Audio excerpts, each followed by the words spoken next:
Pergumulan terberat saya adalah ketika anak saya satu-satunya perempuan dipanggil Tuhan menghembuskan napas terakhirnya pada tanggal 26 Agustus 2001 di rumah sakit di ruang ICU. Anak saya mengalami tiba-tiba lumpuh 7 tahun yang lalu, akhirnya dibawa ke rumah sakit. Setelah berobat kurang lebih 3 minggu, anak saya sehat, bisa jalan kembali. Kurang lebih 6 bulan kemudian, tepatnya pada Natal Remaja di Gereja Kristus Bogor, tanggal 26 Desember 2014, badan anak saya tiba-tiba panas yang tinggi. Kurang lebih 2 bulan anak saya badannya naik turun panas yang sangat tinggi. Ke dokter, hasil labnya baik-baik saja. Suatu hari ada teman yang menyarankan saya untuk tes anak terhadap anak saya. Akhirnya saya sampaikan ke dokter, dan dokter pun mengikuti saran dari saya untuk tes anak. Ternyata hasil dari tesnya benar. Anak saya positif penyakit autoimun lupus. Anak saya bolak-balik ke dokter, ke rumah sakit. Penyakit lupus ini adalah salah satu penyakit yang belum ditemui obatnya oleh tim medis. 2 tahun kemudian anak saya tiba-tiba kejang. Akhirnya anak saya harus dirawat lagi di rumah sakit. Hasil lab mengatakan anak saya kena virus. Akhirnya kami berobat rutin, dan puji Tuhan kejangnya pun sudah berhenti. Awal tahun 2001, anak saya mengalami kejang-kejang lagi. Lupusnya pun kambuh. Kakinya bengkak karena sudah menjalar ke ginjal. Di awal Agustus tahun 2001, anak kejang lagi. Tengah malam, saya bawa ke rumah sakit RSCM Jakarta. Anak saya dirawat di sana hanya sehari. Setelah itu aku pindah rumah sakit kembali ke rumah sakit Abdi Waluyo karena tidak ada perubahan. Pada saat datang ke rumah sakit Abdi Waluyo, dokter menyarankan untuk dimasuk ruang ICU. Tapi anak tidak mau, karena anak mendengar kalau di ruang ICU itu tidak boleh ditemenin oleh mama papanya. Tapi dokter bilang anak saya harus di ruang ICU. Akhirnya saya membujuk anak saya untuk mau di ruang ICU. Akhirnya anak mau dirawat 2 hari pertama, kok tidak ada perubahan. Napasnya sesak, badan tambah lemah. 2 hari kemudian anak saya bilang, "Ma, aku mau mati. Aku mau pulang ke rumah Bapak." Aku sebagai seorang mama mendengar kalimat yang dikatakan anak saya, hanya bisa menahan air mata. Aku bilang, "Cici Pelis harus semangat. Banyak teman-teman kamu yang menunggu kamu sembuh. Banyak sepupu kamu yang mengharapkan kamu sembuh. Cici harus semangat. Jangan menyerah."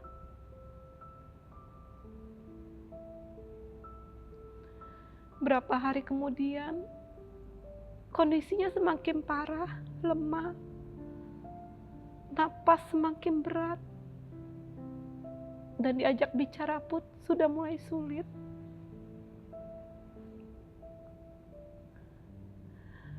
Entah dari kekuatan dari mana, aku mau membisikin ke telinganya, "Cici, kalau mau pulang ke rumah Bapak, pulanglah. Mama ikhlas."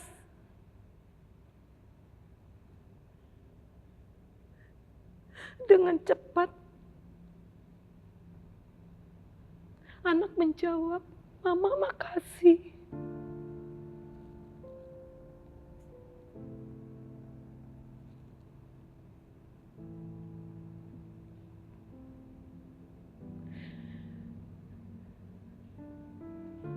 Besok harinya, kondisinya semakin lemah.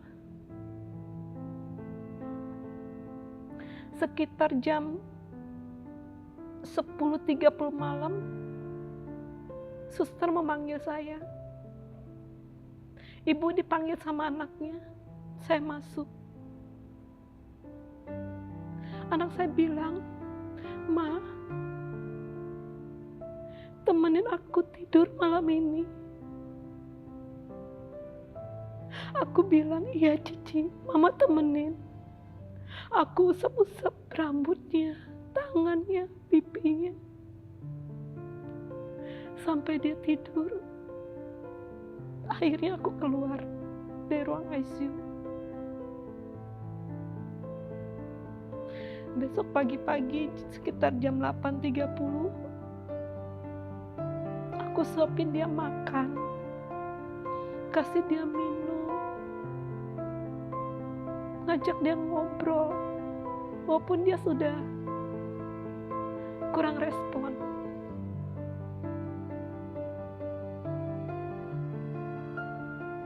Tiba-tiba semua alat yang terpasang bunyi. Dokter bilang, "Ibu, besarkan hati dan berdoa."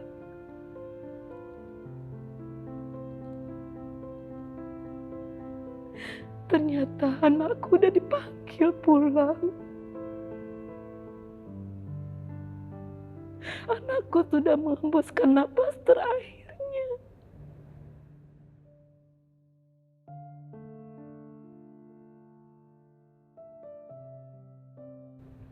Saat anak saya nggak ada, di pikiran saya itu hanya ingin mati, ingin ikut anak.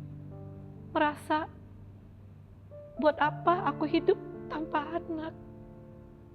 Nggak ada gunanya. Berapa kali aku ngajak suami untuk mengakhiri hidup, tapi suami nggak mau. Tidak ada kedamaian sejak anakku dipanggil Tuhan. Tidak ada sukacita di hati. Banyak dari teman-teman, famili yang ingin mengunjungi saya, tapi saya tidak mau terima tamu. Saat itu saya hanya mau menerima tamu rohaniwan, karena saya membutuhkan rohaniwan untuk menuntun saya, untuk tenangkan hati saya. Setiap jam hati saya galau, cemas ke anak. Berusaha untuk telepon teman, diangkat sama teman, saya hanya diam. Terkadang saya teriak, terkadang saya nangis. Setelah itu saya matikan. Sering saya lakukan hal begitu, dan entah apapun tujuannya.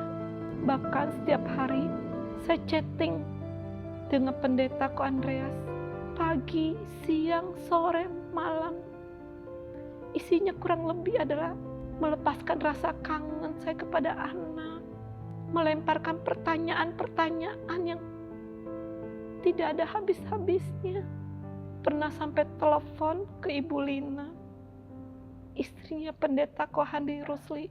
Saat itu saya teriak, saya bilang, "Bisa ke rumah?" Dia jawab bisa. Tidak lama kemudian dia datang. Aku minta didoakan. Mereka dengan senang hati mau support saya, memberikan semangat, mendoakan saya. Di tempat kerja aku pernah sampai berbohong. Aku izin ke atasan kalau aku ada kepentingan keluarga. Padahal di pikiran saya itu saya pengen akhirin hidup di rel kereta. Saya masih ingat, saya cuma bawa KTP, uang 20.000 dan HP. Di angkot, saya mencoba hubungi pendeta Ko Andreas, tapi tidak diangkat. Saya bingung, apa benar saya harus mati? Harus ke rel kereta? Saya telepon ke Ibu Gia. Ibu Gia bilang, dia ada di rumah. Akhirnya saya datang ke rumah dia. Di rumahnya aku nangis. Aku teriak-teriak, ingin kabur dari rumah dia. Sampai pintu rumahnya dikunci, supaya aku tidak lari dari rumahnya.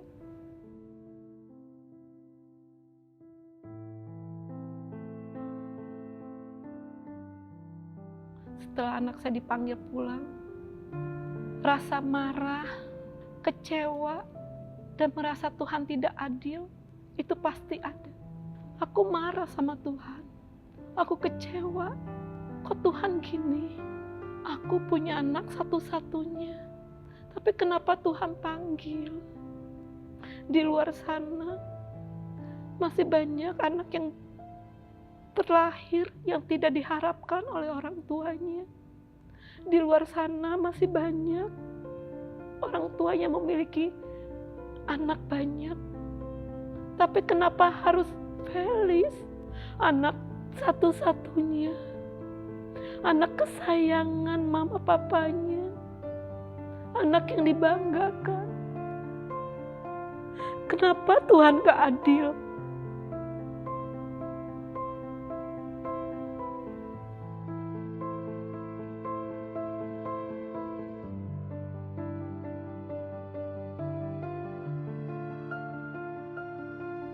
Di dalam kemarahan saya, rasa kecewa, rasa Tuhan tidak adil, saya menghujat Tuhan dengan kata-kata yang tidak baik. Sedikit pun Tuhan tidak membalas hujatan saya. Yang ada Tuhan semakin menunjukkan kebaikannya kepada saya. Di dalam kedukaan yang berat saya, Tuhan memakai teman-teman, saudara-saudara untuk mendukung, untuk mensupport saya supaya untuk bangkit, untuk bisa lanjutkan kehidupan tanpa anak.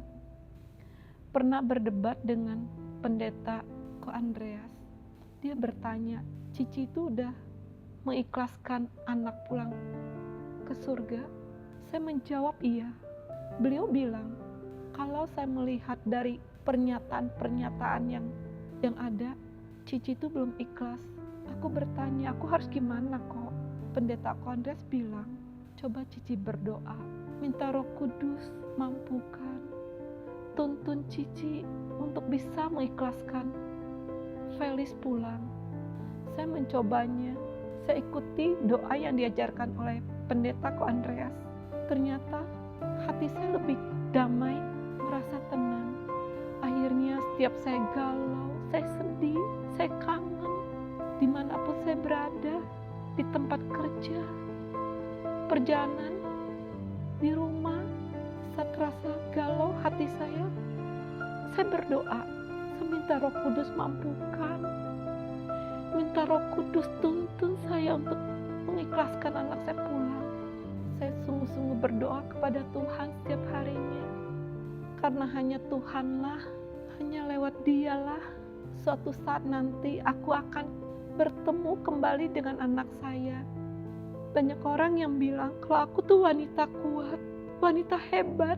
Saya bilang bukan aku yang hebat, bukan aku yang kuat, tapi Dia, Tuhan Yesus yang hebat. Dia yang memberikan kekuatan, Dia yang menemani, melewati di masa-masa sulitku. Di masa pengobatan anak saya, kurang lebih 7 tahun, bukan sedikit biaya yang dikeluarkan. Bolak-balik ke dokter, rumah sakit, di dalam kekurangan kami dalam hal dana. Tuhan menunjukkan kebaikannya. Tuhan pakai orang-orang yang tidak kenal anak saya, tapi mereka mau membantu anak kami. Pada saat anak masih ada, saya terfokus pada kesembuhan anak, masa depan anak, pendidikannya, dan sebagainya. Saya lupa sampai mendoakan suami saya yang sudah belasan tahun tidak pernah ke gereja. Setelah anak saya tidak ada, yang saya doakan adalah suami saya. Saya mendoakan, saya rindu suami saya ke gereja. Ternyata doa saya dijawab. Suami saya mau ke gereja, mau nemenin saya. Bagi saya ini suatu mujizat, suami saya mau mencari Tuhan.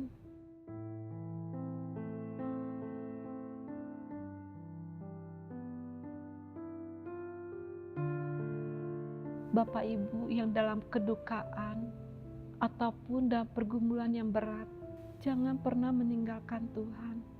Karena hanya Tuhanlah yang memberikan kedamaian. Bukan sekedar kedamaian yang dinikmati di dunia ini, tapi kedamaian yang sampai kepada kehidupan yang kekal setelah kematian nanti.